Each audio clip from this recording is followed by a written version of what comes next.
Let's take a moment to center ourselves in awareness of that teacher that lives within us, the Christ. Let's take a breath. We give thanks as we open up our awareness to our inner teacher, knowing that it is the Christ that teaches us everything that we need to know, and so it is. Amen. Well, happy 4th of July, almost. Yeah, it's a wonderful weekend, a wonderful celebration of our freedoms here in this country. The freedom to be free from fear and to love and to open our hearts in generosity. I'm grateful to be a citizen of the United States of America. It's a great place. This month, we are going to be celebrating generosity. That's one of the fruits of the Spirit. And you know, generosity is quite a spiritual quality. God is generosity itself, and all of us, every single one of us, is here because we are an expression of that generosity. Did you know that you are a divine idea in the mind of God? You ever think about that? Yeah, good. Because if we weren't needed, if we weren't a divine idea, you know what? We wouldn't be here, right? So it's a good thing. So how do you know you're a divine idea in the mind of God? Because you're here. That's right. Okay, good deal. All right, you got it. Okay, so we're going to be celebrating generosity this month. And again, we're going to do our hand motions, so try not to whack your neighbor here. Okay, we always do this. This is good. It's expansive. All right, so you had to watch it. You can do like this, or you can do like that. Okay. So here we go. So let's affirm this, align with it, and we know we align with these statements not to make them true, but because they are true. That's right, and we're aligning ourselves with them and reinforcing this in our consciousness. So here we go. This is a good one, isn't it? Did you know that your generosity was legendary? Okay, it is. All right. So let me tell you this. If a positive statement makes you laugh, that's a good sign, because what that means is that everything in you that doesn't believe it about yourself or believe it is coming up to be healed, because it's tickling your funny bone, it's tickling your irony. So here we go. All right. My generosity is legendary. I love to shower my world with love. All right, let's affirm it again. My generosity is legendary. I love to shower my world with love. Let's do it again. My generosity is legendary. I love to shower my world with love. Now, I'm going to invite you to turn to somebody near you. Just because you're sitting on a pew by yourself doesn't excuse you. All right. So you can do it in 3s or 4s, however, but turn to somebody if you're willing. You don't have to, and we'll do it with the you. Okay? So turn to somebody. Just sort of turn. Does everybody kind of see somebody? All right. And you don't have to if you don't want to. Okay. You don't have to. All right, so we're going to do your generosity is legendary. You love to shower your world with love. Okay, you ready? Okay. Your generosity is legendary. You love to shower your world with love. All right, good deal. Good deal. Okay, all right. There were these 2 friends that were having lunch in a little local restaurant, and they heard, on a busy street, and they heard the inevitable that we always hear sometimes, or you hear a lot of times. Somebody's car alarm in the parking lot went off. It was, And you know how it goes. Nobody pays any attention to it, right? It just goes and goes and goes, and I don't know, till finally somebody turns it off, or maybe they quit by themselves. I don't know. Anyway, so the person turned to his friend, and he said, I don't even know why people have those car alarms. Nobody pays any attention to them. They have no effect on anything. But his friend said, oh no. Some of them are very effective. He said, last summer, my teenager loved to spend a lot of time over at the neighbor's house. And he said, when I was ready for him to come home, all I did was go out and jostle his car. Got him home right now. Noise is in the ear of the hearer, right? There's all kind of sounds of living, sounds within ourselves, of our thoughts, of our feelings, of our plans, of all that goes on, our attitudes. the sounds within our own body temple, our aches and pains, our joys, our energy. Obviously, there's lots and lots of sounds around us, the sounds of life, of people, doing what they do, all the activity of life, cars going by, sirens going off, whatever, the rain falling, the wind blowing, the birds, everything. There's so much going on. And it really depends on our own point of view, on our own attitude, and how we manage ourselves in relationship to the sounds of life, whether or not that is joyful noise and pointing us to life and to expansion and to an expression and understanding of the generosity of spirit, the generosity of life, or whether our own attitudes and our way of managing self in relationship to the sounds of living is instead irritating to us, whether we see everything as an irritation or as a frustration or and closes us down and locks us down in fear. The opportunity that we have is to begin to see everything as a joyful noise. And noise can be either literal sound, or it can be just, things that are happening.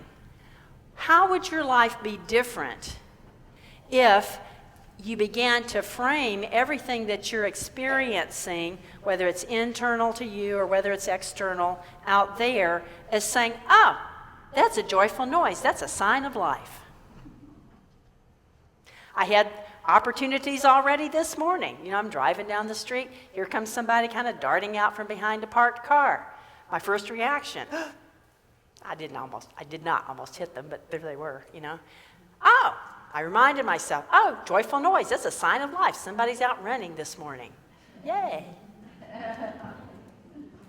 What about if you're, in the morning I love to go walk, and I love to go walking early. And it seems to me, maybe this isn't a scientific fact, but it seems to me that early in the morning the birds are not singing, they are squawking. I don't know. That's what I hear anyway. Part of me is like, oh, those birds are just making so much noise. But I remind myself, this is a joyful noise. They're waking up. They're saying, hey, we're starting off to a good day, and they're waking each other up, and they're excited because the whole day is ahead of them. So that's the opportunity that we have. No matter what's going on, can I turn it around, and instead of getting irritated about it, can I say, oh, this is a joyful noise because it's a sign of living. It's a sign of life. Even those things that are going on inside of us, even when we are worrying, instead of putting ourselves down for it, go, oh, that's a joyful noise. That's a sign of life, that there's something in my life that I care about, something in my life that I'm interested in. And if I'm willing to see it from the God perspective, I can change that so I'm not worrying about it, but I'm putting creative energy into it, that I'm moving toward an expansion, I'm moving toward an experience of solution, I'm moving toward an experience of creativity. So we can take that energy that was constricting us and fearful and holding us back and turn it into that energy of expansion. Because it really is true that spirit is completely generous. It's more than that. Because, we think about God as sometimes we do talk about God. Sometimes we talk about God in an anthropomorphic sense. God isn't a person, and yet we experience God as personal, of course. We experience God as warmth. We experience God as comfort. We experience God as close to us, as involved with us. And God is also creative principle. And so when we understand that, in our own way, there's no one right way to understand God. For goodness sake, if there were, we wouldn't be human, right? Completely. We would completely know that oneness. We would completely be immersed in that and not have those human limitations. But it's a good thing to be human. It's a good thing to learn in earth plane. It's a good thing to learn how to develop ourselves and express that Christ consciousness, express that oneness with God. So we are that generosity of God because Spirit is infinite generosity itself. And so when we tap into that generosity and begin to see things as a joyful noise, begin to appreciate life, begin to notice, oh, life's happening within me, around me. It's wonderful. Even when we hear the noise of argument or the noise of opinions or expressions that seem to grate on us. No, we may not like that. We're not called to like it. And yet we can say, that's a joyful noise, because what it says is that people are engaged, that they're interested, that they're seeking solutions. They're seeking a way to create a new heaven and a new earth. And I don't have to agree, and yet I can see God, I can see the good. And the miracle of that is, and life is always a miracle because God's always present, the miracle of that is that I can see it differently. I can understand it as a joyful noise, and I'm putting out that vibration, and I tell you, my friends, it changes the vibrations of this planet. And that's what we're called to do, is to live from that place of generosity, to live from that place of God, and let go of the angst, let go of the irritation, for it gets us nowhere. And we become instead a part of the divine solution, a part of the divine life, a part of the divine light. Some of you may have seen the picture when it was originally out. And if I don't know what year it was a long time ago. If you haven't, you should get it on Netflix. It's really funny. City Slickers, do you remember that movie? Anybody seen that? Okay. And Billy Crystal was one of the stars. I don't remember who else was in it. But it was basically this movie about some city slickers, I think from, I don't know where they were from, New York or somewhere. Anyway, that decided they wanted to have an Old West adventure, so they signed up for sort of this dude ranch experience to be on a cattle drive. And it's really good. It makes a lot of interesting commentaries. And one of the comments, they're on the cattle drive and they're having all these adventures. And one of the characters says to Mitch, who's Billy Crystal's character, he says, "Boy, we're doing pretty good at herding these cattle." And Mitch turns to him and he says, "Yeah," he says, "I'm not sure where we're going, but we're really making good time."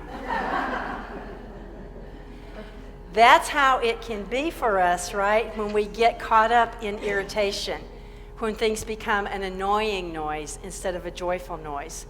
We can be so busy. We're good at multitasking, aren't we? I've thought about that. I thought, for some people that still have a landline, we won't ask for a show of hands, okay? I had one until recently. Okay. Anyway, so let's say you've got a landline phone, you've got your cell phone, you've got your computer on, you are meanwhile trying to cook something in the microwave, and you're listening to your grandkids or your kids in the other room, and somebody's knocking on your door. Is this normal? It happens, right? You're checking your email, you're checking your bank balance, and you're answering the phone, and the landline rings, and your cell phone rings, and somebody's texting you, and it's like, whoa! We live like that, don't we? I'm not exaggerating. It's kind of like, whoa. Okay, so when we get caught up in that, it's like, I'm not sure where I'm going, but I'm getting there fast, you know? But we have to ask ourselves, when we are relating to the energy of life from that place, it's hard to make that a joyful noise because we get so caught up, our minds are divided, and the research shows that it's not really good for your brain. It kind of keeps you from feeling a sense of satisfaction because you're never really done, right? And you're never really focused on anything. A lot of times satisfaction really comes from focus. It comes from that sense of I can just be focused in this moment, focused on this here and now, and I can let go and accomplish this thing, and it's a feeling of satisfaction, and it actually helps you calm down, even if it's something you really don't like to do. You know, you can, if you focus on it, you can get it done and you're satisfied. And we can experience then that is this joyful noise. So life is more than increasing its speed. Life is more than creating a frenzy. Sometimes when we are a little scared to go within, when we're frightened, if I go within, maybe I'm just going to find an empty hole. Sometimes that's why we get caught up in the barrenness of busyness, right? And we can do all those 15 things at once. The solution is not to add one more thing. I can testify to that personally. All right, because I'm pretty good. Oh, I think I'll do one more thing at this time. Okay, doesn't work. The solution really is to come to that place where we start to calm down, where we start to focus, where we start to let ourselves be consciously aware of that one presence and one power that is God. And I want to share with you one of the most beautiful expressions of that presence and power, one of that most beautiful expressions of that ability to make contact with God, to make contact with the energy of life, and that is Psalm 100. Maybe you remember this one. And when it talks about the Lord, and it talks about God, and it talks about worship, I invite you to hear that with your metaphysical ears and not just to think of God as some big person sitting out there in a cloud somewhere, but understand it as the energy of life. Understand it as your source. Understand it as joy and love and generosity itself. So hear this. Just let yourself breathe and take a moment just to focus on this. Make a joyful noise to the Lord, all the earth. Worship the Lord with gladness. Come into God's presence with singing. Know that the Lord is God. It is God that has made us, and we belong to God. We are God's people and the sheep of God's pasture. Enter into God's gates with thanksgiving and into God's courts with praise. Give thanks to God and bless God's name. For the Lord is good. God's steadfast love endures forever, and God's faithfulness to all generations. Feel the peace of that. Feel that? It's saying it's okay. How reassuring. Life is joy. God, we belong to God. We belong to life itself. We're simply called to notice that and to know that we're taken care of, to know that all is well, to enter into life with joy and thanksgiving, with gratitude, to know that we are taken care of. We're the sheep of the pasture of life, meaning that's not a put down, oh, you're a sheep. Okay, not like that. But that you're taken care of, because shepherds take care of those sheep and they make sure they've got everything that they need. So we're taken care of. And so we can enjoy life. You know, what a wonderful thing it is to know that we can actually afford to enjoy life. Had you ever thought about it that way? Because sometimes I don't have time. I can't do that. I don't have time. I'm busy. It's okay to be busy. Make sure that in the busyness you're enjoying it.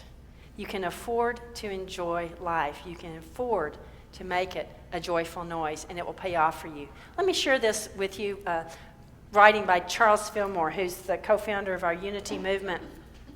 And Charles Fillmore loved singing, and that's why in Unity we call the singing that we do, we call them joy songs. That's directly from the Unity heritage, the Unity tradition. They're joy songs. And they're not just, okay, well, you're supposed to sing, it's church, so you're supposed to sing. Okay, that's not do it. There's a real purpose behind it. And Sharon gets us going with her boogie woogie. She gets us going. And she takes those songs out of that Wings of Song book and she boogie woogies them up, and I'm like, whoa, that's good. Is that it's to get us going. It's to get that flow of generosity happening. So let me share this with you. Charles Fillmore wrote this in his book, Jesus Christ Heals, and the chapter is The Healing Power of Joy. It says, I rejoice and I'm glad because thy harmonizing love makes me every whit whole. Now, he wrote this a long time ago, so sometimes his way of framing things may be a little old-fashioned, but he got the point. He got the deep truth. He said, all healing systems recognize joy as a beneficent factor in the restoration of health to the sick. The joy of Jehovah is your strength. This statement is based on a principle recognized by all who help to bring about strength of mind and health of body. The mind puts kinks in the nerves in ways beyond description.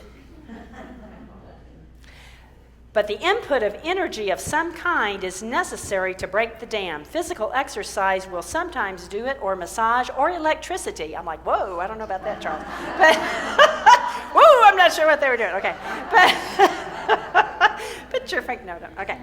All right. But, you'll be glad to hear this next line. Okay. But these are temporary remedies. Okay. Okay, none of them has touched the cause, which is mental, and that mental cause is, you know what it is, starts with an F. What is it? What's the mental cause? Fear. That's right.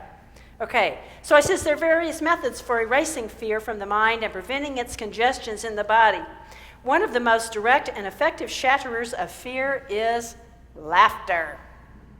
Laugh your fears away. See how ridiculous they are when traced to their solution, to their source.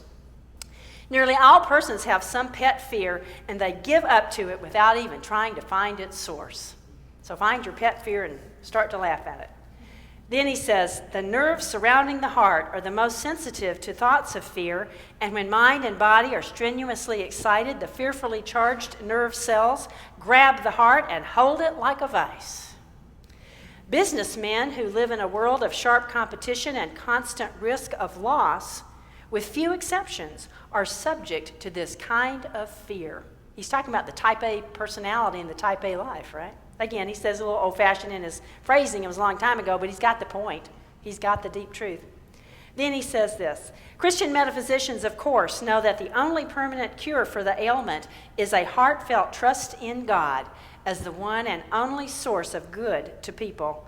A daily prayer for wisdom and divine guidance in the conduct of one's affairs will restore peace and harmony to mind and body, and health must of necessity follow. And then he goes on, and he talks not just about laughter, but he talks about singing. He said that there is an intimate relationship between happiness and health, goes without question. When you feel good, you sing, either audibly or silently. Singing promotes health because it increases the circulation, and a good circulation is a sign and a promoter of health. So you didn't know that when we're singing in here, we're promoting your health. Did you know that? That's what we're doing. It's true. That's what we're doing. Okay. He said it follows logically then that we should cultivate those mind activities which stimulate naturally the currents of the body, and that's singing and laughter. And one of these, the most potent forms of healing, is joy. The invitation to us is to, in all things, make a joyful noise. Don't give yourself up to your fears. Don't give yourself up to your irritations. Whenever you experience the activity of life, which is all the time, right? Whether it's within or without, remember, oh, that's a joyful noise. That's a sign of life. And I am an expression of generosity. And so I notice this joyful life, and I bless it with love. Let's pray. Mother, Father God, thank you so much for the joy of living. Thank you for generosity. Open up our hearts and our minds so that we see, hear, feel, experience joyful noise everywhere. And so it is. We affirm this through the power of the living Christ. Amen.